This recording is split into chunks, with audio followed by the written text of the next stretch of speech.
Hey, what's going on, everyone? This is Jorge. I'm back. I'm switching up my videos a little bit today. I've been doing some Apple stuff, some video stuff, and today I wanted to do a what's in my bag video. If you don't know, I'm a photographer full time.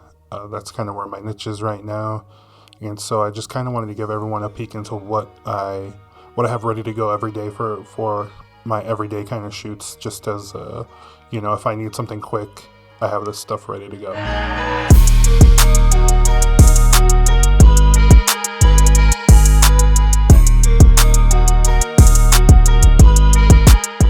And when I'm shooting photo, I'm primarily a Canon shooter. I shoot the Canon R6. I love that camera body. It's currently shooting my overhead cam, and it's phenomenal. I use it for baseball, I use it for weddings, I use it for almost anything, even portraits a lot of the time. The resolution on it is perfect for me. I have a 5D Mark IV if I really need to push up the resolution, but for the most part, the R6 does everything I needed to, and a small mirrorless body. And on the R6, my go-to lens is the Sigma EF 24-70 f2.8. I keep an adapter on it. The adapter works really well with autofocus. It's fast. I love the focal range. 24-70 is kind of the standard. This lens is built like a tank. I love shooting on it. I wish it was a little bit lighter for my gimbals, but for the most part, it'll balance on my biggest gimbal, and so this has easily become one of my favorite lenses to shoot on, for my day-to-day stuff, and so it's a solid lens. I don't know what I'd do without it, and I don't know why I shot without a 24-70 for so long. And sticking with the Sigma theme, I also shoot the 35mm 1.4 EF. I currently actually have it on the Sony camera. It's shooting this video. It's sharp, it's colorful, it's a beautiful lens if you are looking for a fast prime in that 35mm range. I love that lens in particular. If it's not my 24-70 that's on my R6, it might be that lens, because it's solid, it's built like a tank. It's pretty phenomenal for what it is, especially at that price. Okay, and moving on, I think my favorite portrait lens on the telephoto side is the 100mm macro lens. This lens is gorgeous. It's incredibly sharp. It can give me any kind of angle I need. Sometimes I'll try to shoot it at sporting events and I'll forget to set the focus limiter, and it'll be annoying because it'll like catch on a net or catch on something super close, and you're just like annoyed by it, but that's user error. This lens is amazing. I got it I think for less than $1,000 right before that price jumped. If you're like into serious portraiture or macro photography, this is like the lens. Have thought about getting it for the RF, just because I'm sure this paired up with the R6 would be phenomenal in terms of the image quality. It's the 85mm f1.8. This is an amazing lens. I do have a few things I don't like about it. In particular, there's a lot of chromatic aberration with this lens. So if I'm out like shooting a sporting event and it's outside, the chromatic aberration is not great, but it's a pretty solid lens. I like having 1.8 at that focal range. Thought about upgrading just to get something that's maybe stabilized, maybe something that's a little bit better for video, but it's a great lens. It's been reliable. I have the LP-E6 batteries. I have a few that I've accumulated over the years. I have some of the newest ones that are the LP-E6 and H. These are great. They're very hard to find. As long as you don't do anything dumb to them, they last a long time. Don't wash them.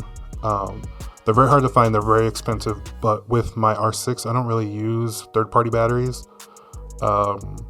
These are just super reliable, and sometimes even the Canon cameras will reject it. But these are great. I have like 6 of them total. I just need to finish sizing out this camera case a little bit. Also very important is this battery charger, the Canon LC E6. This thing's taking a beating. As you can see, I've had it for years. The only thing I put my batteries on unless I'm in a crunch, but even then I try not to risk it. These things are also great. I mean, just kind of a thing you need. But if you've had cameras over the years, this is probably one of the chargers and charger battery combos that you've had over the years. Okay. Another very important piece of kit that I just always kind of like to have around or on me, this flash is the newer NW655C, so it's made for Canon. I think this is made for EF camera bodies, so it's not perfect. Sometimes it just won't flash or won't go off, but usually I can finagle it and it'll be fine. It works.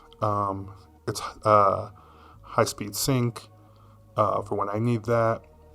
So if I'm shooting a sporting event, this has come in very handy. Anything outside, this helps a lot. And this is a rolling case made by Apache. They sell them at Harbor Freight.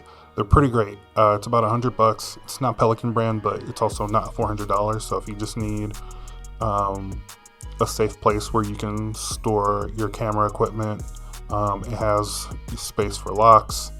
It rolls, which is very important if you're trying to save your back. If you're a young photographer, always try to save your back when you can. It has multiple handles. From what I've seen, it looks like it'll fit as a carry-on if you're going through an airport. And I'll link all these things in the description below, just in case you're interested in purchasing some of these things or doing a little bit more research for yourself. I also have non-rolling versions of these cases, so I have another non-rolling case for photo. I also have another case for video. I might buy another one of these cases just for video, so I have 2 rolling bags, and I just have the things that I need when I need them in a rolling case. Helps your back a lot, especially if you're just starting. You don't want to wear backpacks everywhere. Sometimes I wear fanny packs too and just store batteries and memory card things in there. It's very helpful, very efficient. If you like wearing fanny packs and stuff like that, it's just a great place to keep gear. I don't have a lot more to say. I hope this video isn't too long. It's kind of just going off the cuff at the moment, but these are all things that I love. Lenses I love, batteries, a flash, that's decent and works when I need it. It's also, a lot of this stuff is pretty affordable. Like, I'm not paying $3,000 for a lens. I'm not paying $600 for a flash. If you can do that, that's awesome. Kudos to you. I hope to do that someday too. But I have a pretty reliable setup. Like I said, I love my R6. I love the lenses that I have for it. The Sigma lenses are amazing. The 24-7 is also stabilized, which is amazing. I use it on this camera as well, on the FX30. And it's a great lens. It's built like a tank if you like that. If not, you might want to look somewhere else, but it's kind of become all reliable when I have events and stuff like that. One really important thing that you should invest in also is if you have an iPhone, is getting an AirTag and just kind of stashing it somewhere in your gear. That added peace of mind is wonderful, and so if you can get one or multiple AirTags, I think they're under $100 still. Do that, because it'll bring you a lot of peace of mind. As if you have to leave your bag somewhere, which I know a lot of people try not to do. And if you haven't yet, please subscribe, like, comment, all those things help this little YouTube channel grow. Grown to over 300 subscribers in the last 4 months, and that's been huge. It's super motivating.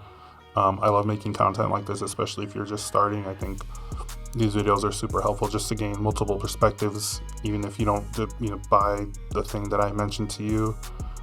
Just to have more information on it from a variety of use cases is good. I know I like to watch a lot of YouTube videos before I buy something, especially if it's on the expensive side. I'm sorry. I'm always investing. I'm trying to learn. I just bought this microphone, learning how to use it, and so there's a lot to learn. So I appreciate if you stick around for a video like this and take the time to listen to what I'm saying. Like I said, I'm a freelance photographer here. That's what I do full time. This YouTube thing is just something that I'm hoping to grow and to be better at and make things that people are interested in, because it's kind of the same for me on this platform. And if I watch a video, I'm hoping to gain something from it or learn something from it. So yeah, stick around. I hope to make another video like this. If I do one for my video bag, I think people are interested in what kind of gear you're carrying around, and what's useful and what's reliable and what's efficient. And so, without much more to say, I'll see you guys in the next video. See ya.